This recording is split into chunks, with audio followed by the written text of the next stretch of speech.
হাবিব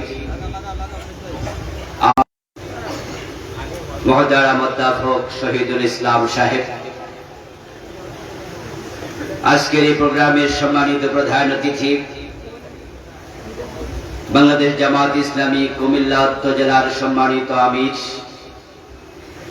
মহোদরা মোদ্দাফক আব্দুল মতিন সাহেব, মঞ্চে উপবিষ্ট আছেন এই দেবিদ্বারের কৃতি সন্তান, দেবিদ্বারের গণমানুষের নেতা, দেবিদ্বারের আগামী দিনে আলোচনা উপস্থাপন করেছেন আড়াইবাড়ি সাইদিয়া কামিল মাদ্রাসার সুযোগ্য প্রিন্সিপাল মহোদরা মৌলানা মুফতি আমিনুল ইসলাম সাহেব, প্রিয় ভাই ফেরদাউস আহমদ সাহেব সহ অন্যান্য সম্মানিত দায়িত্বশীল বৃন্দ,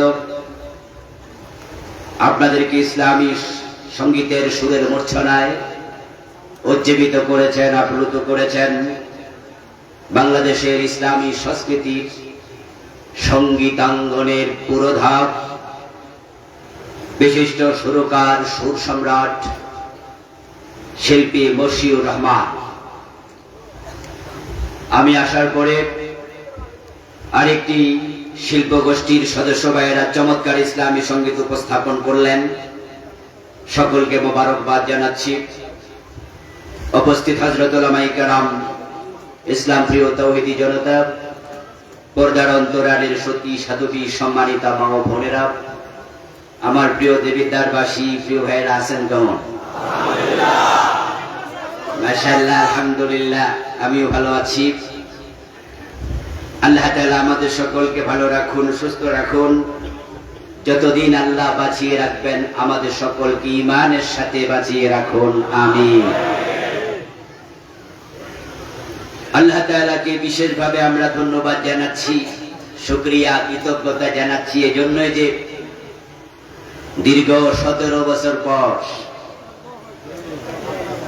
আমরা খোলা ময়দানে আল্লাহর জমিনে নিঃসংকোচে টেনশনহীন ভাবে আল্লাহর কথা বলার সুযোগ আল্লাহ করে দিয়েছেন।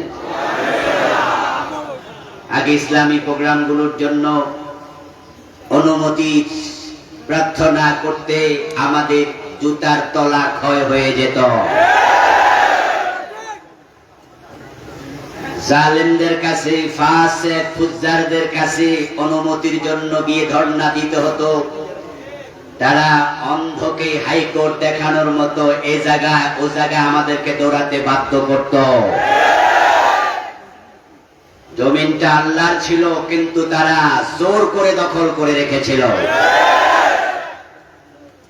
বিভিন্ন মাহফিলে এমন কিছু জাহেলে মুরাক্কাবকেও সভাপতি বানাতে বাধ্য করত যে সূরা ফাতিহাটাও বিশুদ্ধভাবে তেলাওয়াত করতে জানে না।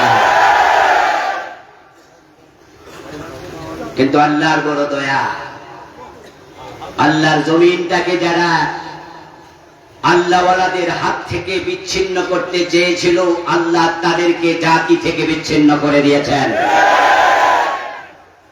এখন আমরা মাহফিলের জন্য আর কারো কাছে ধর্ণা দিতে হয় না। যে আল্লাহ আমাদেরকে তারই অবারিত নিয়ামত দ্বারা সিক্ত করলেন, আজকের এই চমৎকার মাহফিলের আয়োজকরা করলেন। রাস্তার দিকে তাকালে বোঝা যায় মনে হয় দিনের বেলা কিছু বৃষ্টি হয়েছিল। এবং আমি দাউদকান্দি পার হওয়ার পরেও ঢাকা থেকে বৃষ্টি পার হতে হতে দাউদকান্দি ক্রস করেছি, গৌরীপুরের কাছাকাছি আসার পরে দেখি আর বৃষ্টি নাই। কুমিল্লার এই অঞ্চলটাকে এই মুহূর্তে এই মাহফিলের উপযোগী করে দিলেন কে? যে আল্লাহ তাআলা আমাদেরকে এত নিয়ামতে ধন্য করলেন। আমরা আলোচনা শুরুতে তাকে শুকরিয়া জানাই, কৃতজ্ঞতা জানাই, কালিমাতু শুকর করি আলহামদুলিল্লাহ।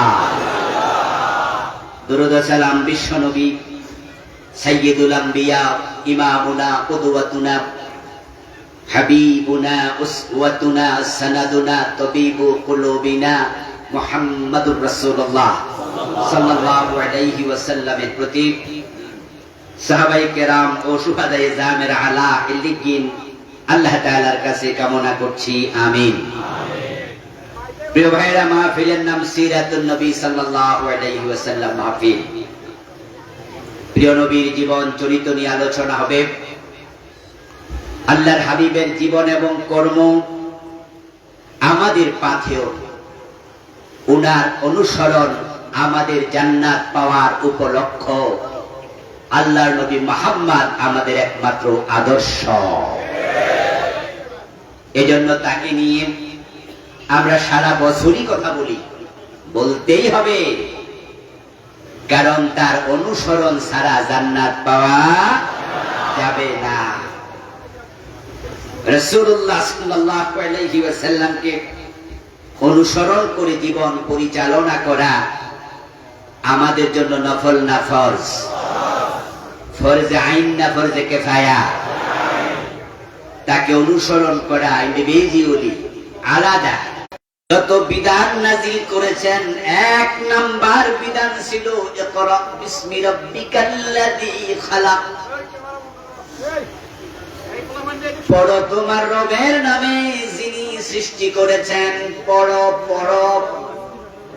পড়ার আদেশ আল্লাহর এক নাম্বার আদেশ, কারণ পড়ার সাথে জানার সম্পর্ক আছে না নাই? জানতে হলে পড়তেই হবে। আমাদের দেশের মানুষও জানতে চায়, জানার আগ্রহ আছে, তাই তো মাহফিলে আসছেন। কিন্তু আমাদের দেশের মানুষ পড়ে বেশি না শুনে বেশি? হ্যাঁ, শোনার আগ্রহটা খুব বেশি। অথচ আল্লাহ তাআলা প্রথম অর্ডার দিয়েছেন পড়ো। শোনার কথাও আছে, ওয়াইদা কুরিয়াল কুরআনু ফাসতামিউ লাহু। কুরআন যখন পড়া হবে, বলা হবে মনোযোগ দিয়ে শোনো। শোনার কথাও আছে, কিন্তু এক নাম্বার আয়াত যেটা আসছে ওটাতে কি শোনার অর্ডার না পড়ার অর্ডার? তাহলে আমাদেরকে শুনতে হবে বেশি না পড়তে হবে বেশি? পড়তে হবে। এই সিরাতের সম্মেলন থেকে আমি আপনাদের কাছে বিনয়ের সাথে একটি আরজ করে আলোচনা শুরু করব। সেটা হলো, আমরা সিদ্ধান্ত নিয়ে বাড়ি যাব, যারা প্রিয় নবীর ভাবনায় সব জায়গায় জীবনের বটম থেকে টপ, এভরি হোয়ার এভরি মোমেন্ট আমাদের জীবনের একমাত্র আদর্শ একজন, তিনি নবী মুহাম্মদুর রাসূলুল্লাহ। আমরা সব সময় বলি, নবী ছাড়া, মুহাম্মদ সাল্লাল্লাহু আলাইহি ওয়াসাল্লাম ছাড়া আমরা কাউকে আদর্শ মানি না। যদি আমাদের দেশের অনেক যুবকেরা তারা পোস্টার বানায়, ব্যানার টানায়, তাদের ব্যানারে তারা লিখে দেয়, আমি অমুকের আদর্শের সৈনিক। নবী মুহাম্মদ থাকতে কোন নেতাকে আর আদর্শ মানা যাবে না। আদর্শ তো সেই হতে পারে যার জীবনে কোনো ব্ল্যাক হোল নেই, অন্ধকার গহ্বর নেই, যার জীবনে প্রশ্ন নেই, যার জীবনে কোনো পাপাচার অন্যায় নেই। অথচ তোমরা এমন লোকদেরকে আদর্শ বানাও যারা বিড়ি টানত, মদ খায় এবং জেনা করেছে, যার সম্ভাবনাও আছে। তাদের জীবনে পাপাচার নাই, এমন দাবি কি তারা নিজেরা কোনোদিন করেছে? করার সাহস আছে? তো পাপী লোক আদর্শ হয় কেমনে? এজন্য আলহামদুলিল্লাহ আমরা একটি কথাই প্রচার করি, আমাদের আদর্শ নবী মুহাম্মদ, আমাদের রব আল্লাহ, আমাদের দ্বীনের নাম ইসলাম। এই চিন্তার কারণেই তো আমরা ঈমানের স্বাদ পেয়েছি। ঈমানের পথে চলতে এই চিন্তা আমাদেরকে সাহস যোগায়। এটা রাসূলের বক্তব্য, যাকাতু আমাল ঈমানি মান রাদিয়া বিল্লাহি রাব্বান ওয়া বিল ইসলামি। এখানটা আমাদের জন্মরচনা করে ওয়া বিল ইসলামি দীনা ওয়া বিমুহাম্মাদিন নাবিয়্যান ওয়া রাসূলা। আল্লাহ হাবিব সাল্লাল্লাহু আলাইহি ওয়াসাল্লাম বলেছেন, সে ব্যক্তি ঈমানের স্বাদ পেয়েছে যে ব্যক্তি আল্লাহকে রব হিসাবে পেয়ে খুশি। আলহামদুলিল্লাহ, আমরা আল্লাহ তাআলাকে রব হিসাবে পেয়ে এতটাই খুশি, আমরা ওই রব ছাড়া কারো কাছে মাথা নত করি না। আমাদের কল্লা কেটে নেওয়া যায়, কল্লা নড়ানো যায় না। এজন্য জনতা আমাদের প্রয়াত শহীদ নেতৃবৃন্দকে তারা শাহাদাতের আগে, ফাঁসিতে ঝুলানোর আগে বলেছিল মার্সি পিটিশন করুন, জীবন ভিক্ষা চান। আমাদের নেতারা ফাঁসির আগে কি জীবন ভিক্ষা চেয়েছিল? কারণ যারা আল্লাহকে রব হিসাবে পেয়ে যায়, ওই রব ছাড়া কারো কাছে আর কিছু চায় না, মাথা নত করে না। আমাদের নেতারা সবাই একটি জবাব দিয়েছে, জীবনের মালিক যে ভিক্ষা চাইলে তার কাছে চাইবো, অন্য কারো কাছে ভিক্ষা চাওয়া যাবে না। রাসূলুল্লাহ সাল্লাল্লাহু আলাইহি ওয়াসাল্লামের আমাদের আদর্শ, প্রিয় নবীজি আমাদের আদর্শ হওয়ার কারণে আমরা উনার মতো ব্যক্তি জীবন সাজাই, উনার মতো আমরা পারিবারিক জীবন সাজাই। রাসূলের আদর্শে আমরা রাষ্ট্রীয় জীবন সাজানোর জন্য ইসলামী রাজনীতি করে আমরা আল্লাহর কোরআনকে সংসদ পর্যন্ত নিয়ে যাওয়ার জন্য আপ্রাণ চেষ্টা করছি। এই চেষ্টার কারণেই শুধু আমাদের নেতাদেরকে ফাঁসি দেওয়া হয়েছে। আল্লামা সাঈদী রাহিমাহুল্লাহ উনার প্রতিটা মাহফিলেই আল্লাহর কোরআনের আইনের কথা বলতেন। বাঘের মতো হুঙ্কার দিয়ে বলতেন যে আল্লাহ ছাড়া কারো আইন আমরা মানি না।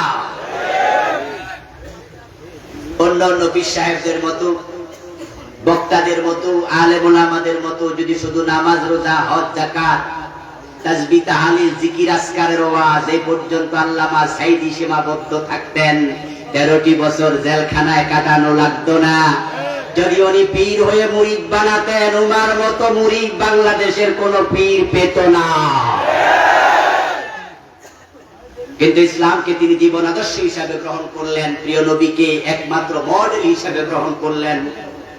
এজন্যই তিনি সামান্য আপোষকামিতায় যান নাই। তো যে নবী আমাদের আদর্শ, উনাকে জানতে হবে, কারণ না জেনে পরিপূর্ণভাবে মানা যায় না। আর না জেনে যদি কোনো জিনিস মানুষ মানতে যায়, করতে যায়, ওই করার মাঝে ভুল হওয়ার সম্ভাবনা থাকবেই।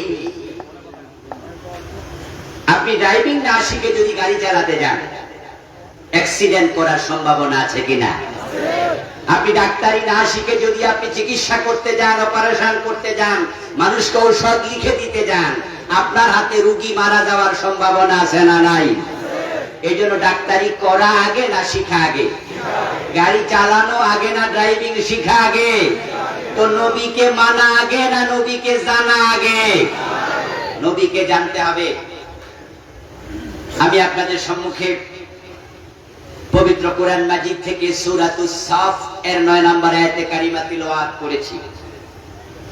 যে আয়াতে কারিমাতে আল্লাহ তাআলা নবী মুহাম্মদুর রাসূলুল্লাহ সাল্লাল্লাহু আলাইহি ওয়াসাল্লামের জীবন উদ্দেশ্য আলোচনা করেছেন। প্রিয় নবী পৃথিবীতে কেন এসেছেন, উনার মূল কর্মসূচি কি ছিল, এটা উম্মত হিসাবে আমাদের জানা দরকার আছে কিনা? কারণ রাসূলের জীবনের লক্ষ্য যাহা, উম্মতের জীবনের লক্ষ্য হবে হুবহু তাহা। তাকে অনুসরণ করতেই হবে, এটা আবশ্যক, এটা ফরজ। অনুসরণ করলে কি হবে, রেজাল্ট কি? আল্লাহ তাআলার রাসূল আমাদেরকে রেজাল্ট শোনালেন, মান আহাব্বা সুন্নতি ফাকাদ আহাব্বানি ওয়া মান আহাব্বানি কানা মাই ফিল জান্নাহ। আমার রাসূল বলেন, যে ব্যক্তি আমি নবীর সুন্নাহকে ভালোবাসবে, সে আমি নবীকেই ভালোবাসলো। আর যে আমার জীবন চরিত্র, জীবন কর্ম আমল করলো, আমল করে আমি নবীর ভালোবাসার প্রমাণ দিল, কানা মাই ফিল জান্নাহ, সে আমার সাথে জান্নাতে ঢুকবে। আল্লাহর জান্নাতে যাওয়ার শখ আছে না নাই? জান্নাতে যেতে হলে নবীর সাথে, নবীকে মানতেই। যদি আপনি না মানেন, তাহলে আপনি উম্মত পরিচয় দেবেন, জান্নাতি হতে পারবেন না। রাসূলুল্লাহর উম্মত জাহান্নামী হবে এমন উম্মত আছে কিনা? বরং এ জাতীয় উম্মতের সংখ্যাই বেশি। রাসূলের উম্মত জাহান্নামী, এটার সংখ্যাই বেশি। এই কথাটি আমার নয়, কথাটি আল্লাহর নবী নিজের মুখে। قال النبي صلى الله عليه وسلم تفترق أمتي على 73 ملة كلهم في النار إلا واحدا প্রিয় নবীজি সাল্লাল্লাহু আলাইহি ওয়াসাল্লাম বলতেছেন আমার উম্মত গুলো ৭৩ দলে ভাগ হয়ে যাবে, তার মাঝে সবগুলো দল হবে জাহান্নামী, ইল্লা ওয়াহিদা, জান্নাতি হবে মাত্র একটা দল। রাসূলের উম্মত হবে ৭৩ দল। কয় দল? দয়া করে একটু কথা বলিয়েন, রাসূলুল্লাহর উম্মত হবে কয় দল? ৭৩ দল। 73 মিল্লা, ৭৩ দল। তার মাঝে জান্নাতি হবে মাত্র কয় দল? আর জাহান্নামী হবে? যারা জাহান্নামী হবে তারাও রাসূলের উম্মত, তবে তারা শাস্তি পাওয়ার পরে রাসূলের উম্মত হওয়ার কারণে কোনো না কোনো দিন মুক্তি পাবে। কিন্তু ৭২ দল জাহান্নামী, রাসূলের উম্মত ৭৩ দল। এখন আমাদের দেশে যে সমস্ত সুবিধাবাদী হুজুররা কয় আমি কোনো দল করি না, এরা ৭৩-এর ভিতরে না বাহিরে? খুব মুসিবত। কিন্তু কোন দল করে না এমন পীর, এমন হুজুর, এমন ইমাম, এমন বক্তা বাংলাদেশে আছে না নাই? এবং বলে আমি কোন দল টল করি না, এবং এটা বলে সে গর্ব প্রকাশ করে। আজকের মাহফিলে এমন ২-৪ জন থাকতে পারেন যে আপনিও মানুষকে বলেন না আমি কোন দল টল করি না। প্রিয় নবীজি বললেন আমার উম্মত হবে ৭৩ দল, আর আপনি বলছেন আমি কোন দল করি না, তাহলে আপনি ৭৩-এর ভিতরে না বাহিরে? বড় হুজুর, কিন্তু রাসূলের উম্মতের ভিতরে নাম নাই। রাসূলের উম্মত তো কোনো না কোনো দলেই আছে, ৭৩ দল। মানুষ যখন মারা যায় কবরে দেওয়ার সময় একটি দোয়া আছে, বিসমিল্লাহি ওয়া আলা মিল্লাতি রাসূলিল্লাহ। এই এলাকায় দোয়াটা আছে না নাই? আচ্ছা, এই দোয়াটির বাংলা অনুবাদ কি? বাংলা অনুবাদ হলো বিসমিল্লাহি, আল্লাহর নামে, ওয়া আলা মিল্লাতি রাসূলিল্লাহ, এবং রাসূলুল্লাহর দলে তোমাকে তুলে দিলাম। তাহলে কবরে দেওয়ার সময় বলা হচ্ছে রাসূলের দলে তোমাকে দিলাম। এখন যেই হুজুরকে আমি কোন দল টল করি না, এই হুজুরের জন্য এই দোয়াই চলবে না নতুন দোয়া বানাইতে হবে? খুব বিপদের কথা, কিন্তু এটা হাসির খোরাক নয়। আপনি কিভাবে বলেন যে আমার কোন দল নাই? কিভাবে বলেন? আমার প্রিয় ভাই রাসূলুল্লাহ বললেন আমার উম্মত ৭৩ দল, জান্নাতি এক দল।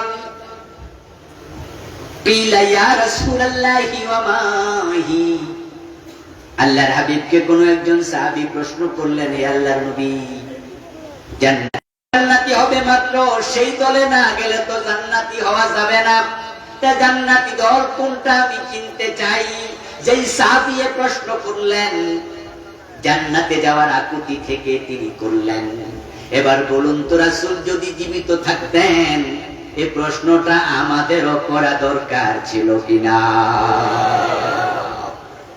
আমরা তো জান্নাতে যেতে চাই, তাহলে জান্নাতি দলটা চিনতে হবে আমাদের, ঠিক কি নয় কি? এখন জান্নাতি দল কোনটা?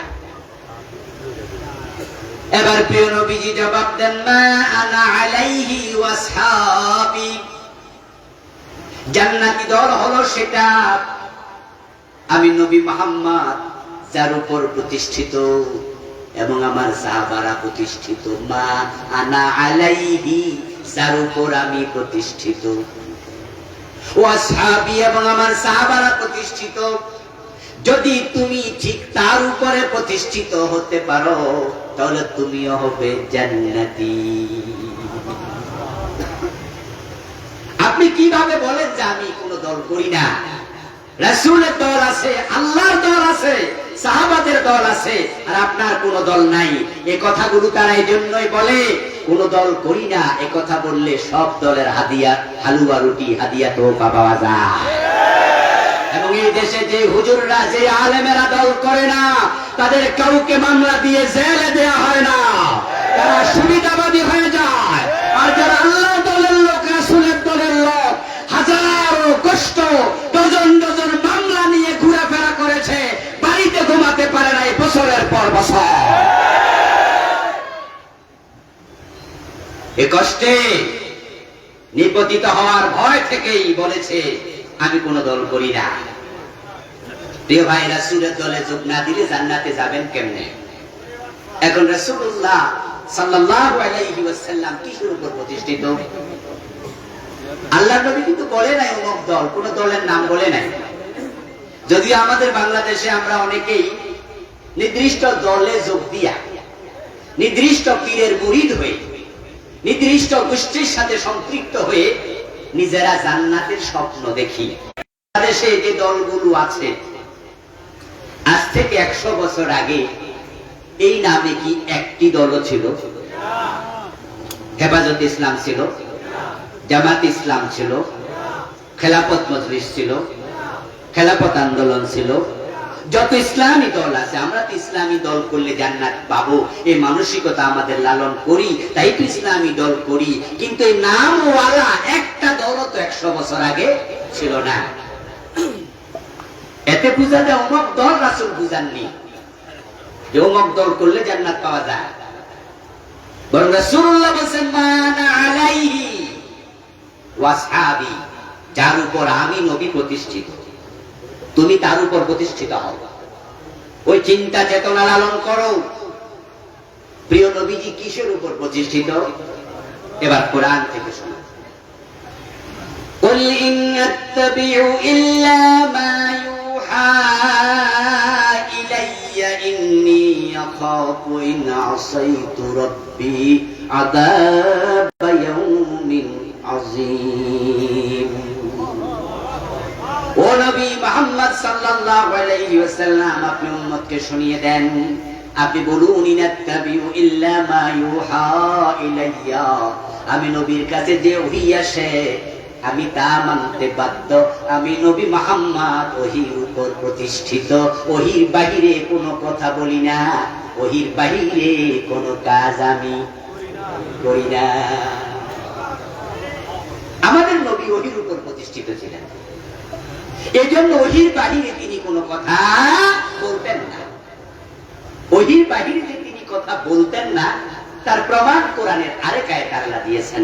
আল্লাহ তাআলা বলেছেন মা ইয়ানতিকু আনিল হাওয়া ইন হুয়া ইল্লা ওয়াহিয়ুন ইউহা।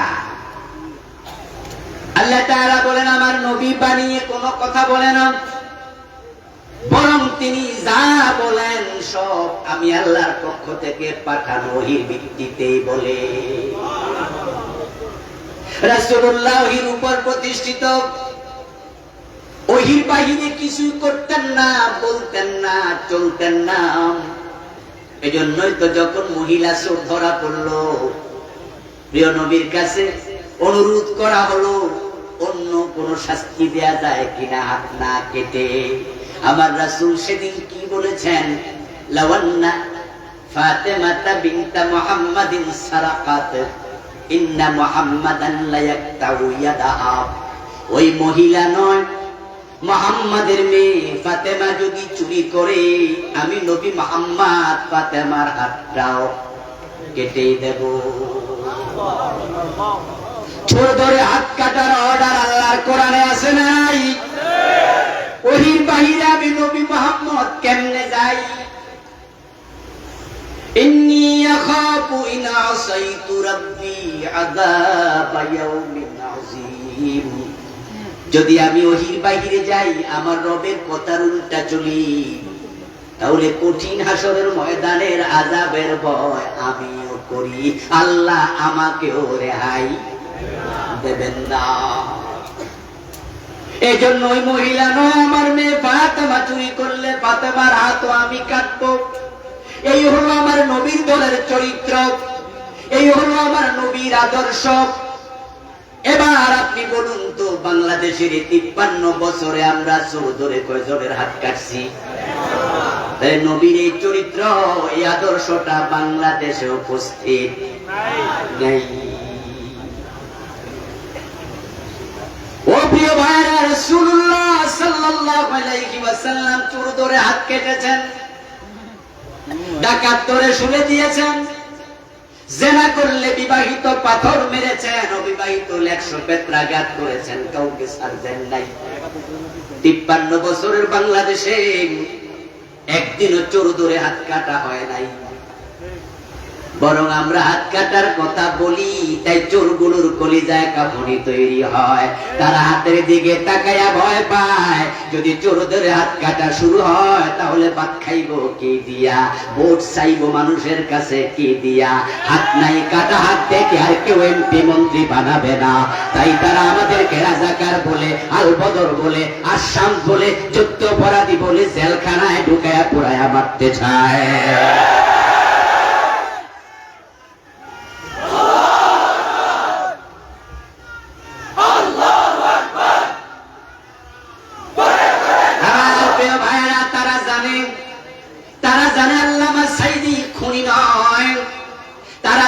তিনি ধর্ষণকারী না, তারা জানে উনি কারো বাড়িতে আগুন দেয় নাই, জানার পরেও তাকে জেল খাটাইছে একটা কারণে, তিনি তো বলেন আল্লাহর আইনে দেশ চলবে। আর আল্লাহর আইনে যদি দেশ চলে, যারা বাংলার 1000 কোটি টাকা চুরি করে বিদেশ পাঠাইছে তাদের কারো হাত বেঁচে থাকার কথা না।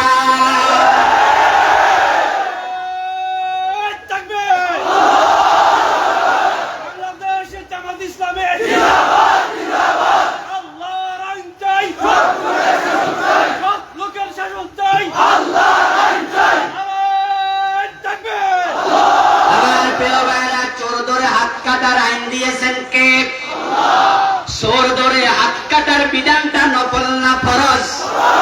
রাসূল বলা আমার মেয়ে ফাতেমা তো ছাড়বো না। আর 53 বছরে একদিন বাস্তবায়ন হলো না।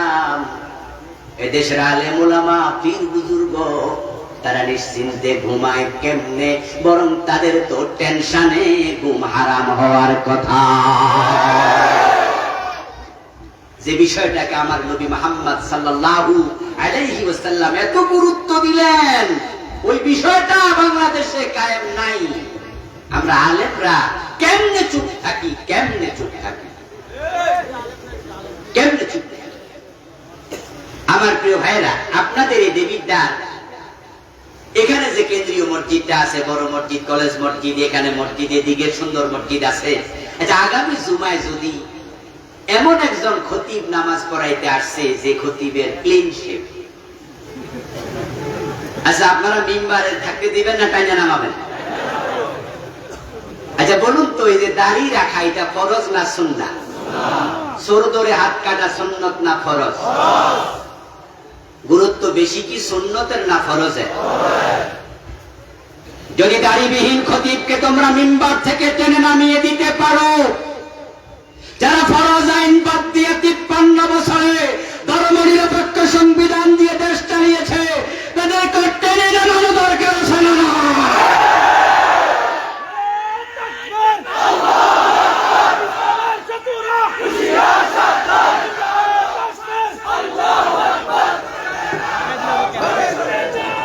আমার প্রিয় ভাইয়েরা, প্রিয় নবীজি বললেন যে যার উপর আমি প্রতিষ্ঠিত, ও আজ কিছু বাড়ি নিয়েন। এই জন্য আমার সাথে একটু কথাও বলবেন। রাসূলুল্লাহ প্রতিষ্ঠিত ছিলেন কিসের উপরে? ওহীর উপরে। ওহী হলো দুই প্রকার, একটার নাম ওহী মাতলু, এটা হলো কোরআন, আরেকটার নাম ওহী গায়রে মাতলু, সেটার নাম হলো হাদিস। কোরআন কার বাণী? আল্লাহর। হাদিস কার বাণী? তাহলে হাদিস হলো রাসূলের বাণী, কোরআন হলো কার বাণী? অথচ কোরআন ওহী, হাদিস ওহী। হাদিস রাসূলের বাণী হলেও রাসূল এটা বানাইয়া বলে নাই, আল্লাহই অর্ডার করছে, তাই তিনি বলেছেন। আমার রাসূল ওহীর উপর প্রতিষ্ঠিত। জান্নাতে যাবে উম্মতের কয় দল? কথা বলতে হবে, কয় দল? এখন জান্নাতে আমরা যদি যেতে চাই, রাসূল যে ওহী মানতো, ওই ওহী আমাদেরও মানা দরকার আছে না নাই?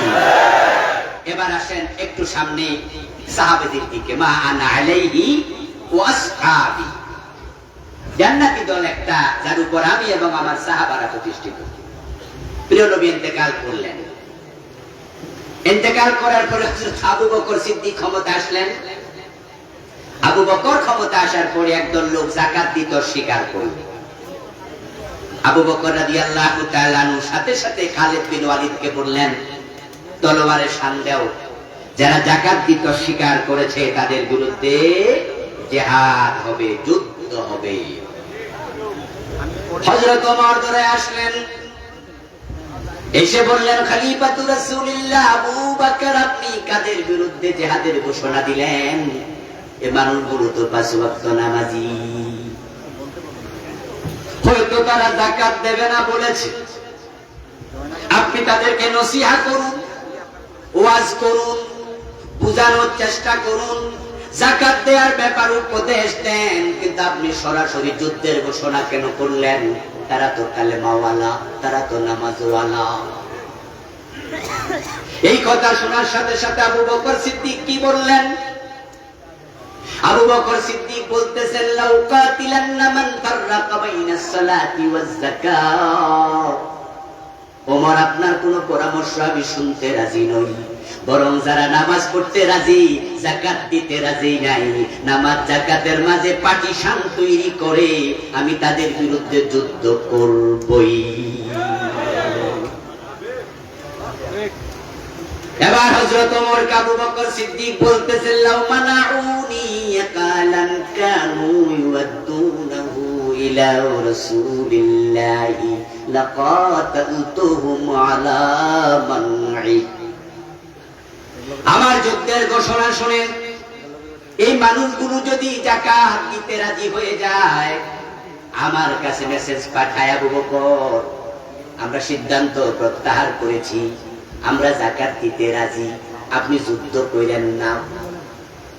তবে তারা বলল, আমরা উট দেব যাকাত হিসাবে, ওটের রশি দেব না, যাকাত হিসাবে গরু দেব, রশি দেব না।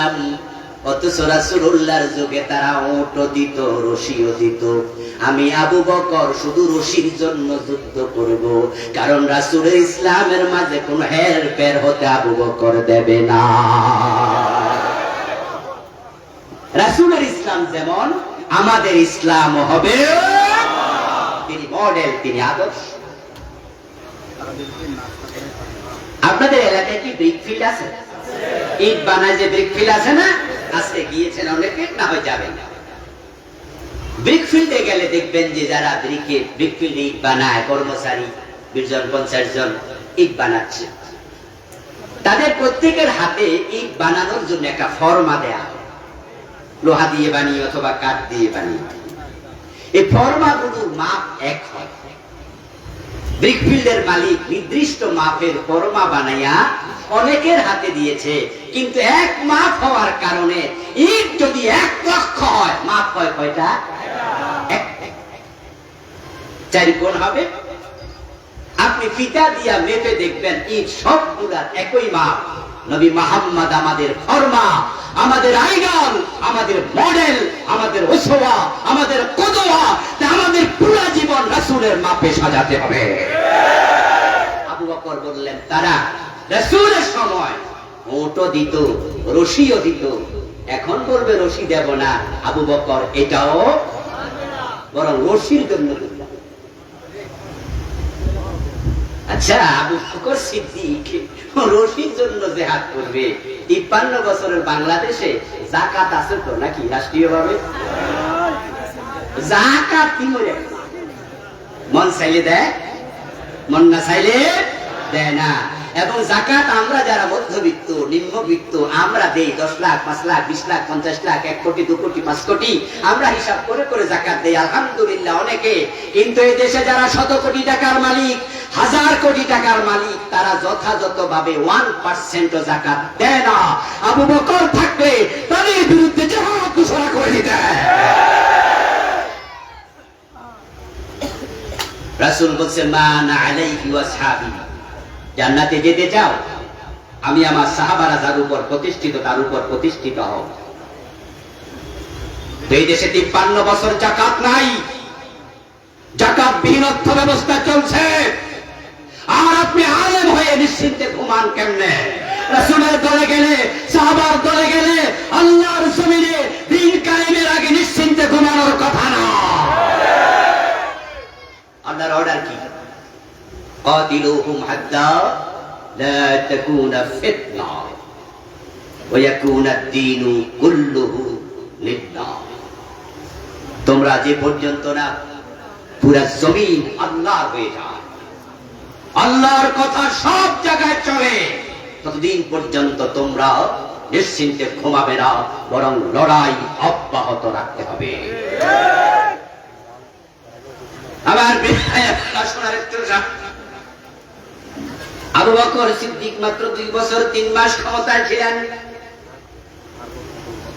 2 বছর 3 মাস পর আবু বকর রাদিয়াল্লাহু তাআলা ইন্তেকালের পরে হযরত ওমর ক্ষমতায় আসলেন। হযরত ওমরের ক্ষমতাকালে ওনার ছেলে আবু শামা মদ পান করল।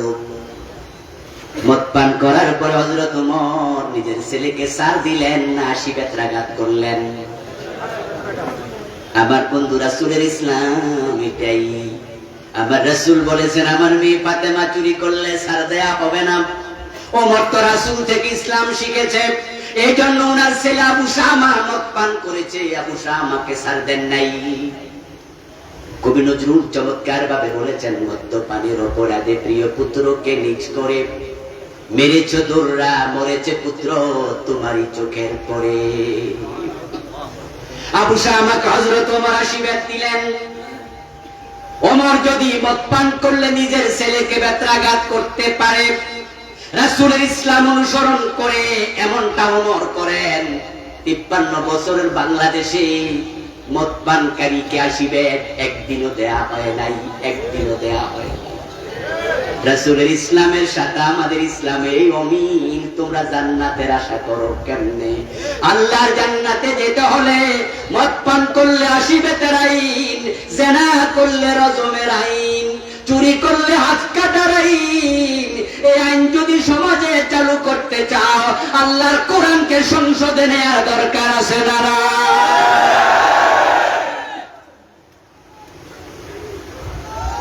আল্লাহর হাবিব সাল্লাল্লাহু আলাইহি ওয়াসাল্লাম আল্লাহ তাআলা দায়িত্ব দিয়ে পৃথিবীতে পাঠালেন। হুয়াল্লাযী আরসালা রাসূলাহু বিল হুদা ওয়া দীনিল হক। তিনি আল্লাহ, যিনি তার রাসূলকে কোরআন এবং সত্য ধর্ম ইসলাম নিয়ে দুনিয়ায় পাঠালেন। লিইউযহিরাহু আলাদ-দীনি কুল্লিহি। উদ্দেশ্য একটা, ইসলামকে তিনি সমাজে বিজয়ী করে দেবেন। ইসলাম যদি সমাজে বিজয়ী না হয়, চোর ধরে হাত কাটার আইন হবে না। আরে ভাই, চোর ধরে হাত কাটার আইন তারা করবে নাকি যারা নিজেরাই চোর হয়ে চুরি করে? এই আইন তারা করবে না। বরং দিন বিজয়ের কথা বললে তারা কেন খেপে যায়? কারণ তারা জানে দিন বিজয়ী হলে চুরি বন্ধ হয়ে যাবে, দিন বিজয়ী হলে সিনেমা হল বন্ধ হয়ে যাবে, দিন বিজয়ী হলে মদের ব্যবসা চলবে না, মদ খাইলে 80 বেত লাগিয়ে পিঠের চামড়া তুলে ফেলা হবে। এজন্যই তারা ইসলাম বিজয়ের কথা শুনলে সহ্য করতে পারে না। রাসূলুল্লাহ সাল্লাল্লাহু আলাইহি ওয়াসাল্লাম দিন বিজয়ের জন্য পৃথিবীতে এসেছিলেন। আলহামদুলিল্লাহ, তিনি দিন বিজয়ী করে তারপরে ইন্তেকাল করেছেন। মক্কায় 13টি বছর চেষ্টা করলেন, কিন্তু প্রিয় নবীজি সাল্লাল্লাহু আলাইহি ওয়াসাল্লাম মক্কায় দিন বিজয় করতে পারেন নাই। যদিও মক্কাতে কোরআন নাযিল হয়েছে, সূরা সবচেয়ে বেশি, মোট সূরা হলো 114, তার মাঝে 86টা নাযিল হয়েছে মক্কায়। মদিনায় নাযিল হয়েছে মাত্র 28টা। রাসূলের নবুয়তের জিন্দেগি 23 বছর, তার মাঝে মক্কায় রাসূল ছিলেন 13 বছর, মদিনায় ছিলেন কয় বছর? 10।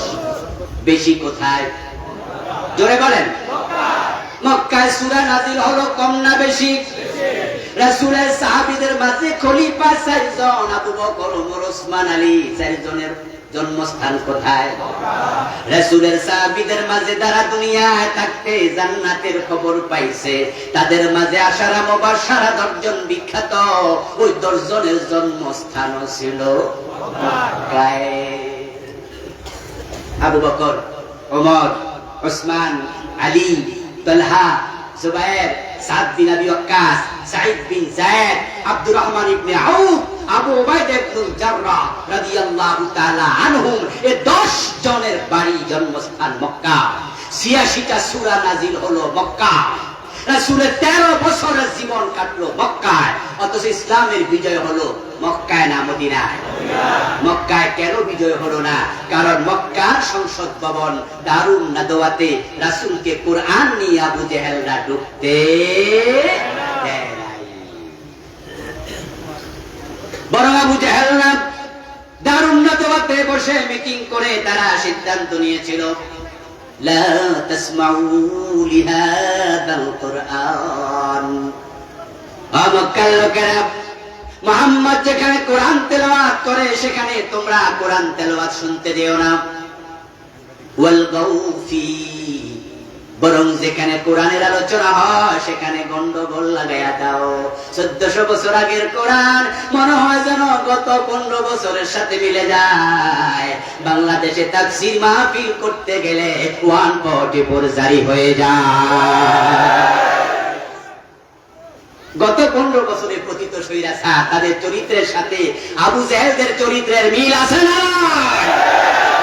আরে কপাল পোড়া তারা, কপাল পোড়া। এই কপাল পোড়া জালেমদেরকে আল্লাহ এত সারিও সন্তুষ্ট হয়েছেন, এমন শাস্তি এই 53 বছরে অতীতের কোন সরকারকে আর আল্লাহ দেয় নাই। আল্লাহ তাআলার কাছে এত বেশি দরখাস্ত জমা হয়েছে, মাজলুমের চোখের পানি আল্লাহর কাছে তো বেশি পৌঁছেছে। আল্লাহ তাআলা ওই লক্ষণ সেনের পরে এই বছর থেকে 800 দিয়ে পালিয়েছিল, তারপর থেকে আজ পর্যন্ত কোন রাষ্ট্রপ্রধান এভাবে পালায় নাই, সরকার প্রধান পালায় নাই। গত পতিত স্বৈরাচারের প্রধান পালিয়েছে। এতে বোঝা যায় আল্লাহ জালেমদের উপরে দারুণ ভাবে নাখোশ হয়ে গেছে। তাদের এই চরম নাজেহাল দুর্দশাগ্রস্ত অবস্থা, এটা সরাসরি আল্লাহর অ্যাকশন ছিল। কারণ এই 15টা বছর কোরআনের কথা আমরা গলা উঁচু করে বলতে পারি নাই, ঠিক না?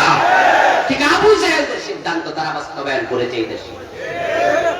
আচ্ছা, 15 বছর আগে তাফসীর মাহফিলের জন্য অনুমতি নেয়া এই বিষয়টা তো আমরা কোথাও শুনি নাই, জানতাম না। যে মাহফিল হইলে অনুমতি নিতে হয় এটাই তো আমরা জানতাম না। জমিনের মালিক কে? আল্লাহ। কোরআনের মালিক কে? আল্লাহ। তো কোরআন যার, জমিন যার, তার কোরআনের কথা বলতে তোমার কিসের অনুমতি? কিসের অনুমতি? আল্লাহ তাই তোমাদেরকে দেশছাড়া করে দিয়েছেন। না হয় 5ই আগস্টের এই বিপ্লবে এই দেশের মানুষ এই শক্তিশালী সরকারকে পতন করেছে, এটা আমি মনে করি না। এটা এই দেশের মানুষ করে নাই, এটা সরাসরি আরশের মালিক করেছে। এই দেশের বিরোধী দলগুলো হতাশ হয়ে গিয়েছিল, কারণ এই দেশে কথা বলার কোন পরিবেশ ছিল না।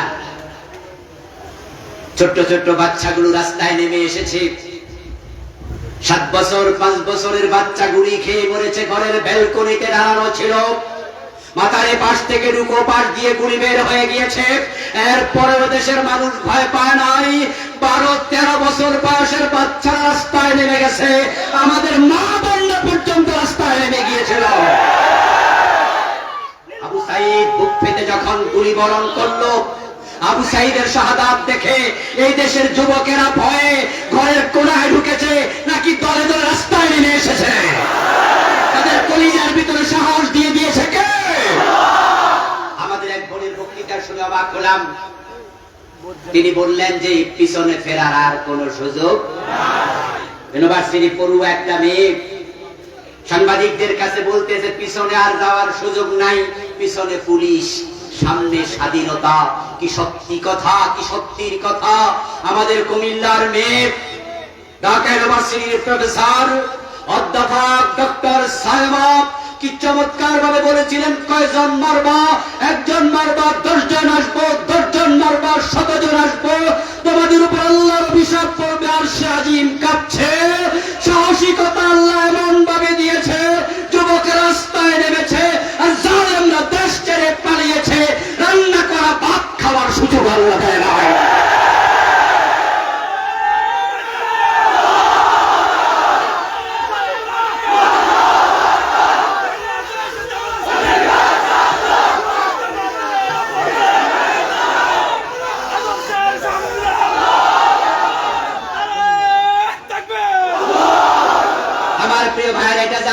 চান তার আরো কিছু কথা বলি, নমুনা বলি। আল্লাহর উপর ঈমান আরো বাড়বে। আল্লাহর উপরে তাওয়াক্কুল আমাদের বাড়ানো দরকার আছে না নাই? আমরা তো অনেকটা হতাশ হয়ে গিয়েছিলাম। আমরা ভেবেছিলাম মনে হয় কিছু করা যাবে না। মাতা নাসরুল্লাহ, মাতা নাসরুল্লাহ, আল্লাহ তোমার সাহায্য আর কোথায়? আমরা হতাশ হয়েছিলাম।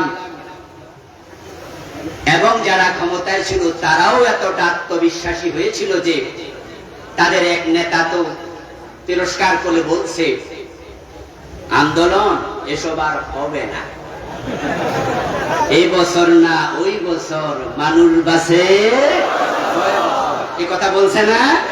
মানে উনি বুঝালেন যে আসলে কোন আন্দোলন তোমরা করতে পারবা না, আমরা আছি, আমরাই থাকবো। এজন্য সরকার একটি ভিশন ঘোষণা করেছিল।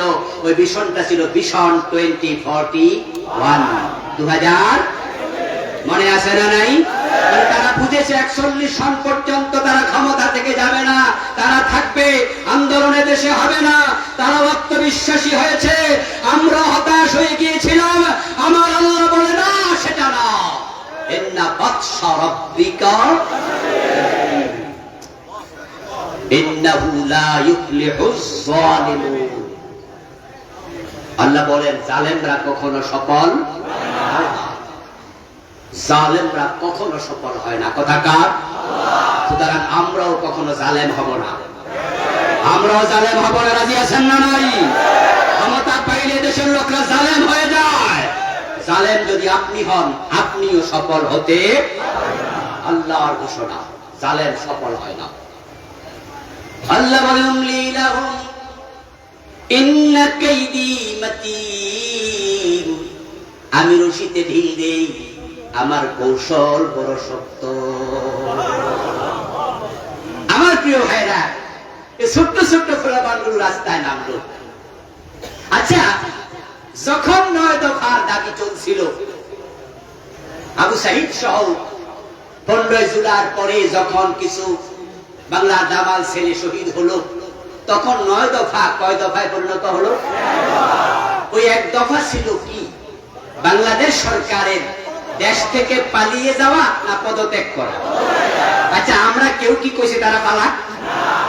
দেখেন, আমরা কিন্তু তারা পালাইয়া যাক এটা কইও, এরা নিজেরা নিজেরা পালাইছে, ঠিক না? এই পালানোর অন্তরে ভয় ঢুকাই দিছে কে? অ্যাকশনটা ডাইরেক্ট কার? এই দেশের লোকেরা বলছে এক দফা। এক দফা মানে হলো সরকারের পদত্যাগ। সরকার যদি পদত্যাগ করত, তাহলে যারা আন্দোলনকারী তারাও বলতো ঠিক আছে, এবার নতুন সরকার আসবে, আমরা নতুন একজনকে ক্ষমতায় বসাই, তারপরে আপনারা যে ভুল করছেন, জুলুম করছেন, এগুলো বিচার আচার হবে, আবার নির্বাচন হবে, আপনারা আবার নির্বাচন করে চাইলে ক্ষমতায় মানুষ ভোট দিলে আসবেন, অসুবিধা নাই। তারা কেউ বলে নাই প্রধানমন্ত্রী আপনি পালায়া যান, কিন্তু তারা একা পালায় নাই, 300 এমপি একসাথে পালিয়ে গেছে। এখন পরিচয় দেওয়ার মতো কেউ নাই, এতে প্রমাণ অ্যাকশন নিয়েছেন কে? আমার প্রিয় ভাইয়েরা, অ্যাকশনটা আল্লাহ নিয়ে আমাদের হাতে একটি সুযোগ দিলেন। সুযোগটা হচ্ছে এই দেশ শাহজালালের দেশ, শাহ মাখদুমের দেশ, খানজাহান আলীর দেশ। এই দেশ মূর্তির দেশ না, ভাস্কর্যের দেশ না। তারা যেভাবে রাস্তার মোড়ে মোড়ে নেতার মূর্তি বানানো শুরু করে দিয়েছিল, শাহজালালের বাংলাকে তারা মূর্তির বাংলায় পরিণত করতে চেয়েছে। আর আল্লাহ এমন পরিবেশ করে দিয়েছেন, সব মূর্তির গলায় রশি লাগিয়ে মাটিতে শুইয়ে দেওয়া হয়েছে। যদি এই বিপ্লব না হতো, এই বড় বড় মূর্তি ভাঙ্গার সাহস কোন রাজনৈতিক সরকার দেখাতো না। প্রিয় ভাইরা, আমরা বলিনি উনি চলে যান, কিন্তু উনি চলে গেলেন। উনি চলে যাওয়ার পরে যখন এই মূর্তিগুলো বা সূর্যগুলো ভেঙ্গে ভেঙ্গে মাটিতে শুয়ে দেওয়া হচ্ছে, ডক্টর ইউনূস প্রধান উপদেষ্টা, ওনাকে কোন একজন সাংবাদিক প্রশ্ন করেছিল, বঙ্গবন্ধু দেশের স্বাধীনতার কাণ্ডারী, উনার সম্মান আছে, উনাকে এভাবে উনার মূর্তিগুলো বা সূর্যগুলো মাটির মাঝে ফেলে দেয়া হচ্ছে কেন? তখন ডক্টর ইউনূস চমৎকার উত্তর দিয়েছিলেন। তিনি বলেছিলেন, এই প্রশ্ন আমাকে কেন করেন, ওবেডার পেডিরি জিজ্ঞাসা করেন। উত্তরটা যথাযথ ছিল। কারণ হচ্ছে, মানুষ যখন অন্যায় করে তখন মানুষ অন্যায়কারীকে যখন গালি দেয় তখন শুধু ওরে দেয় না, মা বাপরে সহ দেয়। তাহলে বোঝা গেল ওই বেটার পেটি এমন অন্যায় করছে, তার অন্যায়ের খেসারত তার বাবাকেও দিতে হয়েছে। বাবাকে ব্যক্তি সেই নিজে করেছে।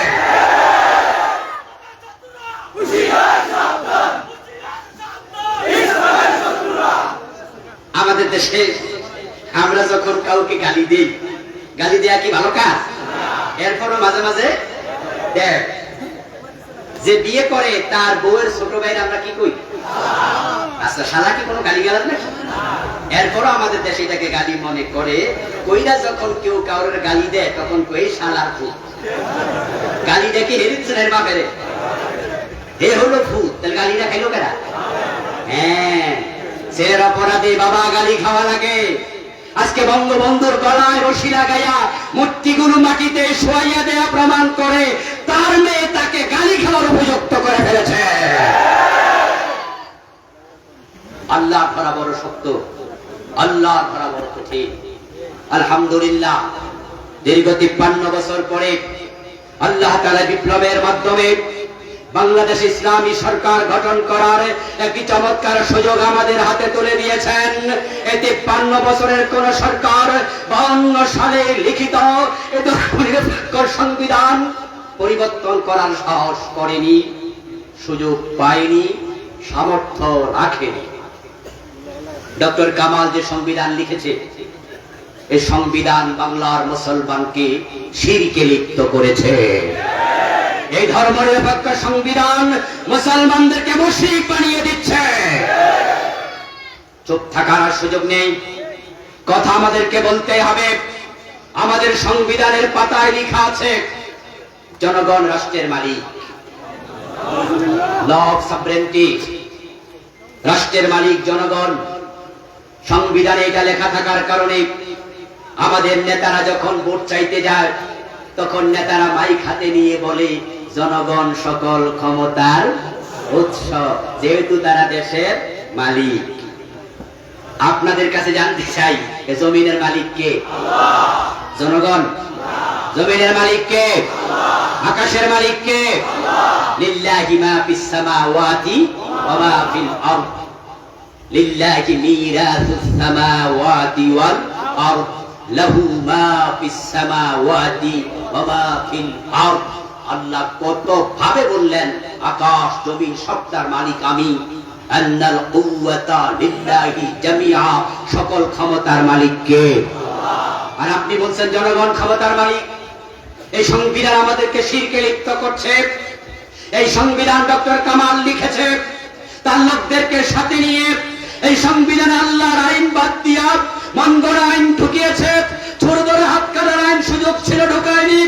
মতপান করলে 80 বেতার আইন সুযোগ ছিল, ঢুকায়নি। এই 52 বছরের সংবিধানকে পরিবর্তন করার সাহস করেনি। অগাস্ট বিপ্লবের মাধ্যমে এমন সুযোগ আল্লাহ দিয়েছেন আমাদেরকে।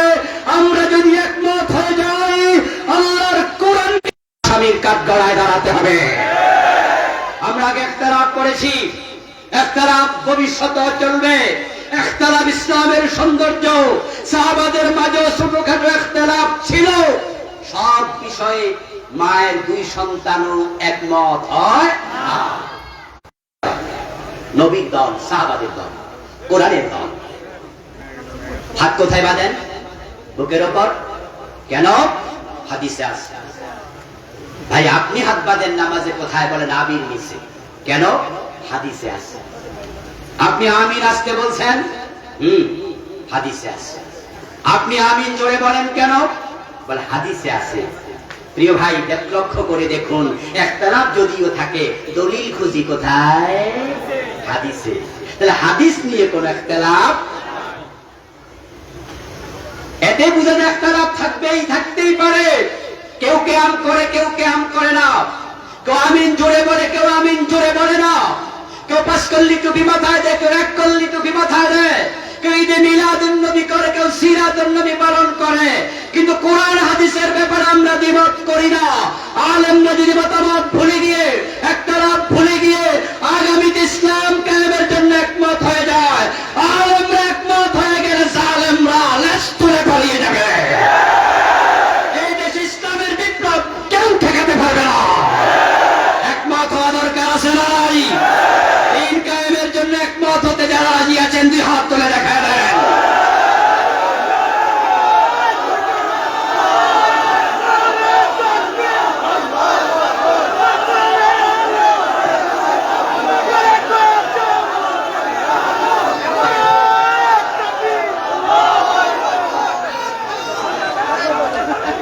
আমার প্রিয় ভাইরা, 53 বছর মানুষ দেখেছে এই ধর্মনিরপেক্ষ সংবিধান বাংলাদেশে শান্তি দিতে পারেনি।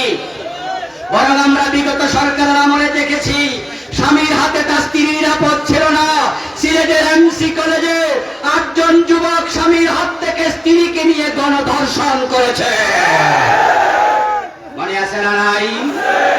দেশের ব্যাংক গুলো লুটপাট হয়ে গিয়েছে, হাজার হাজার কোটি টাকা বিদেশে পাচার হয়েছে।